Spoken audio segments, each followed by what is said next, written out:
Հարգելի հետևորդներ, բարև ձեզ։ Կարծում եմ, որ շատերը իմ հետևորդներից, ովքեր ակտիվ հետևում են իմ էջին, տեղյակ են, որ ես կորցրել եմ քեռիիս։ Քեռիիս նաև ճանաչում եք, քանի որ իմ վլոգներում բավականին ինքը ակտիվ կերպար էր, շատ մեծ տեղ էր զբաղեցնում, իրենց տնից վլոգներ, եթե իհարկե ես Վարդենիսում էի, շատ հաճախ էր լինում, թե իջնեք ներքև, գտնեք իմ ամենաառաջին վլոգը, հենց իմ քեռու տնից է սկսվում վլոգը եւ այդպես էլ կոչվում է ճոխ ընդունելություն քեռուս տանը։ Դա իհարկե իր բացատրությունն ունի, թե ինչու էր իմ վլոգներում քեռուս տունը ամենաակտիվը, չնայած ես ունեմ շատ լավ հարազատներ։ Դրան հիմա կանրադառնամ, բայց ամեն դեպքում ուզում եմ ձեզ ասել, որ իրականում շատ խորը վշտի մեջ է, ու չնայած այսքան էլ անցել է, բայց մեկա քեռուս անունը հենց տալիս եմ, էլ չեմ կարողանում էմոցիաներս պահեմ, որովհետև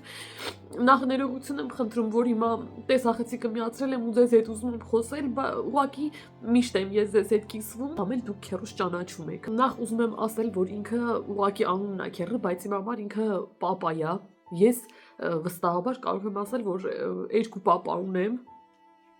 Ու հիմա չեմ էլ կարող կողմնորոշվել, թե իրենցից ովա ավելի ասենց առաջնային դեր ունեցել իմ կյանքում, որտեղ պապաս որպես պապա անմնացորդ, քեռիս պապային հավասար։ 19 տարեկան է եղել, որ ես ծնվել եմ, քեռուս սերը երեխու հանդեպ ինձ բախտավիճակվել վայելել առաջին եմ։ Հետագայում քեռիս կազմեց իր ընտանիքը,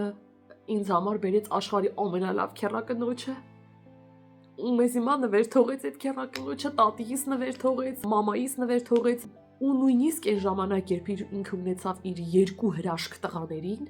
արդեն ունեցավ իր սեփական երեխաները, միևնույնն է, ինձ երկրորդ պլան չմղեց։ Հիմա չեմ ուզում ձեզ պատմել շատ, թե ով էր քեռին իմ համար, որովհետև բոլորն էլ գիտեն ով էր քեռին իմ համար, ուզում եմ ասել, որ իրականում ամբողջ Վարդենիսն էր սգում, ամբողջ Վարդենիսը քեռուս մահը։ Հիմա ես ուզում եմ ուրիշ բանի մասին խոսել եւ կուզեմ, որ սա շատ լավ լսեն բոլոր այն մարդիկ, ովքեր ինչ-որ մեկի քեռի են, ինչ-որ մեկի հոպար են, ինչ-որ մեկի հուրաքույր են, ինչ-որ մեկի մուրաքույր են, կամ երիտասարդ են եւ ապագայում կդառնան։ Ձեր հարաբերությունները ձեր զարմիկների եւ զարմուհիների հետ փորձեք մի հատ վերանայել։ Իմ քեռին ինձ առ այսօր, երբ ես 31 տարեկան եմ արդեն, մեկը ընդունում էր որպես երեխա, իր երեխա, քրոջ երեխա։ Այդ է գաղտնիքը։ Հիմա ավելի մանրամասնեմ։ Տեսեք, երբ որ մենք ծնվում ենք, փոքր երեխա ենք։ Մեր հարազատները, եթե լավ հարազատներ են, մեզ շատ սիրում են, շատ, որովհետև մեկի աղբոր երեխան է, մեկի քրոջ երեխան է, մի խոսքով, իրանց բարեկամն է, հոպարի թոռն է, պուճուր երեխա ես, լավն ես շատ, կանչում են, խոսացնում են, մի բան ասում ես, զվարճալի, քեզ շատ սիրում են։ Դու այդ ժամանակ հենց քո սեփական կամքը չունես, ոչ մի բան չես ներկայացնում քեզանից։ Դու երեխա ես, քո սեփական կամքը չթելադրող, շատ հարմարավետ մի հատ էակ ես, ում իրանք շատ սիրում են։ Հատկապես եթե դու լսող երեխա ես լինում, նենց բաներ չես անում, ինչի համար իրենք պետք է ամաչեն, գլուխը կախեն, խայտառակ լինեն, բնականաբար քեզ շատ սիրում են։ Բայց գալիս է մի պահ, երբ որ դու արդեն մեծանում ես, մտնում ես հասուն կյանք, այդտեղից արդեն մոտավորապես պարզ է դառնում քո ու հարազատների հետի կապը։ Այդ ժամանակ հարազատները բաժանվում են երկու տեսակի։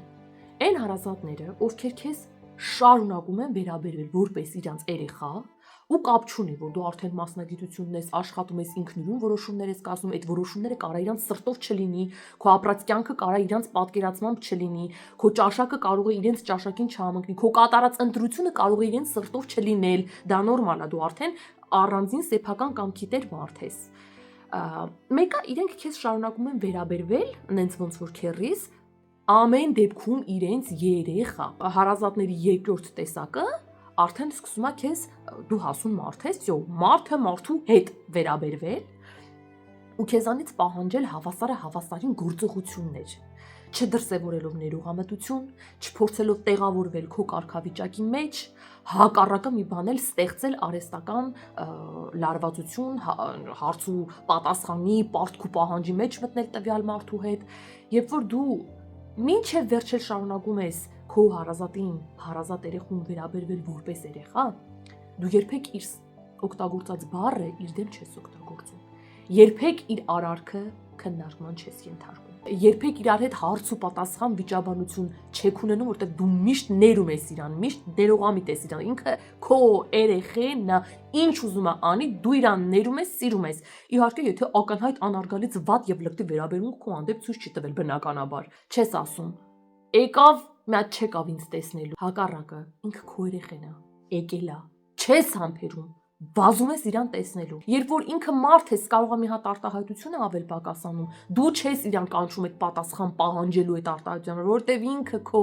երեխեն է, ի տարբերություն օտար մարդկանց, որ քո ոչ մի բանն են, դու կարաս չներես իրանց համար սրտը չցավա, բայց քո երեխուն, քո հարազատին դու միշտ պիտի կապ չունի, որ այդ երեխեն 40 տարեկան, արդեն 30 տարեկան է։ Դու իր հարազատն ես, նիս ու արունն ես, իրանից մեծ ես, ինքը քո երեխան է։ Իսկ երբ որ սկսում են արդեն հարց ու պատասխան պահանջել, ես քո հետ սենց խոսացի, դու ինձ տոնայնությամբ պատասխանեցիր, որ ես նայում էի քո աչքերին, դու երկու անգամ ավել թարթեցիր, որ ես քեզ սենց ասի, մազդ սենց տարար, շորդ սենց տարար, դու եկար մեր տուն սենց ասեցիր, ես քեզ ճամփին տեսա, դու ինձ սենց ասեցիր։ Եթե արդեն այդ բազարները բարեկամի երեխու հետ սկսվել է, դա արդեն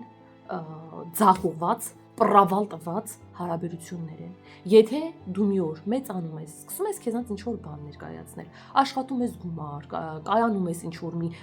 ոլորտում, կարիերա ես ստեղծում, մի խոսքով կայունանում ես, ու զգում ես, որ բոլորը քեզանից սկսում են ինչ-որ հարց պատասխան պահանջել, պահվածք պահանջել, ինչ-որ մունատ գալ քո վրա, այս կոմենկոմ քննարկել քո ինչ-որ մի արարքը, դրանք հարազատներ չեն։ Դրանք մարդկանց կույտ են,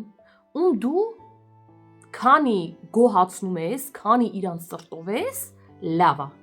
Հենց էլ իրանց սրտով չես, քաշվեցիր մի այլ կարգի։ Նենց չի, որ ուրախանում են առանձնապես քո հաջողությամբ, տխրությունը էլ իրանց ոտերին չի։ Այս դրանում է կայանում իմ քեռի գաղտնիքը, որ ես հիմա ոչ մի կերպ չեմ տեղավորվում, որ ես էլ քեռի չունեմ, ես չեմ պատկերացնում։ Ես դա չեմ պատկերացնում, ես ոնց պիտի զանգեմ, ինքը չպատասխանի։ Ոնց պիտի մտնեմ ես տատուս տուն, ատենց էլ քեռին չգա։ Ատենց էլ քեռին գործից չգա, որ իրար հետ հաց ուտենք ու ինձ իր մեքենայով տանի իջեցնի իրենց տուն։ Անկեղծ այնքան ա եղել, որ ես ինձ սխալ եմ պահել, այնքան ա եղել,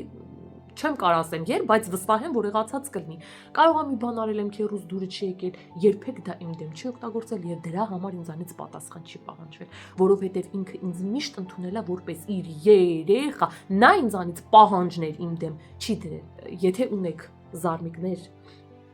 նույնիսկ եթե դուք եք հենց այդ զարմիկը, ունեք ձեզանից դուք ավագն եք, կան ձեզանից ավելի փոքր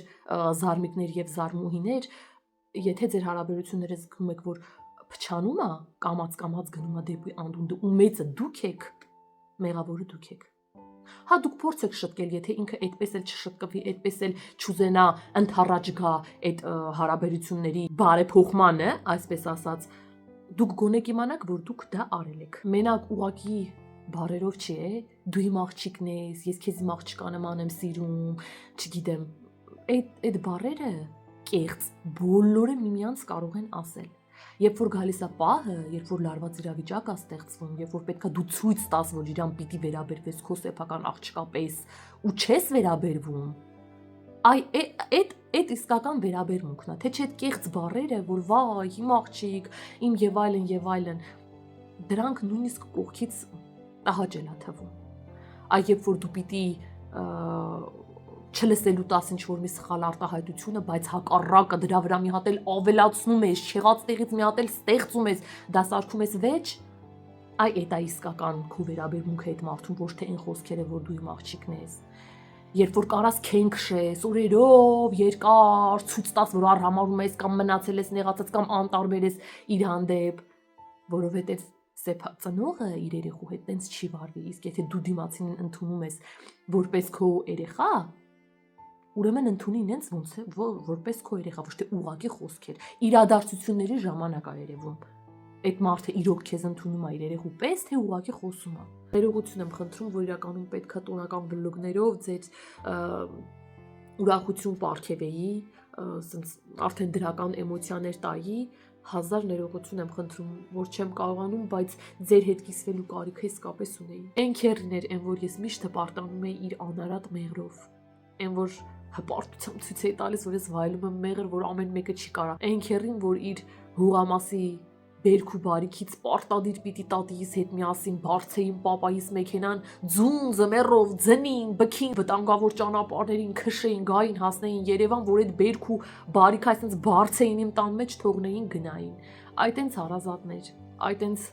պապա, այդ այնց մամա, այդ այնց աղբերներ, այդ այնց քերի, տատի, քերակին ու քերու տղեկ ունեմ։ Նաև շատ մեծ դերակատարում ա ունեցել իմ կյանքում հակառակ սեռի հանդեպ վերաբերմունք ունենալու հարցում, նախ պատկերացում կազմելու համար հակառակ սեռի հանդեպ եւ ինքս տրամադրվելու, որովհետեւ քո կյանքում հանձին ես իմ պապայի, քերիի, աղբերներս էլ են ինձ շատ տեղ տալիս, բայց դե իրենք ինձանից փոքր են էլի, որպես մեծ տղամարդ ես տեսել եմ, որ իմ կյանքում կան երկու տղամարդ, դեռ մանկուց նոր ծնված ժամանակվանից մինչև իմ ընտրություն կատարելը կողակցի, ովքեր ինձ սիրում են զուտ նրա համար, որ ես կամ ոչ թե որ սիր ունեմ, ոչ թե որ ինձանից ինչ որ բան եմ ներկասում կամ ինչ որ ձև կարող եմ իրենց օգտակար լինել, պետք ինչ որ կերպ կարող են ինձ շահագործել։ Ուղղակի այդ մարդիկ ինձ անսահման սիրում են պապաս ու քերիս, որ ես ուղղակի կամ։ Ու դրա համար, երբ որ որևիցե մեկը փորձում է անգամ իմ հետ կոպիտ խոսա, չգիտեմ, կռվի իմ հետ, գորգռա, ինձ վիրավորի, դուք չեք պատկերացնի իմ ներաշխարհը ինչ է լինում, որովհետև ես դրան սովոր չեմ։ Ու դա ամենաճիշտն է։ Ու այտենց կանայք ճիշտ ընտրություն են կատարում, երբեք չեն թողնում, որ որևիցե մեկը հանկարծ իրանց վրայով անցնի։ Իրականում շատ սիրուն անբոքսինգներ էի նախապատրաստել, որոնք պետքա տոնական ֆորմատով արվի, տուփերով, դրածա իմ գեղեցկության սեղանիկի վրա։ Չեմ էլ բացել, չեմ էլ նայել, չեմ էլ օգտագործել, փորձեմ ինձ ձգել, բերել ֆորմայի մեջ։ Նաև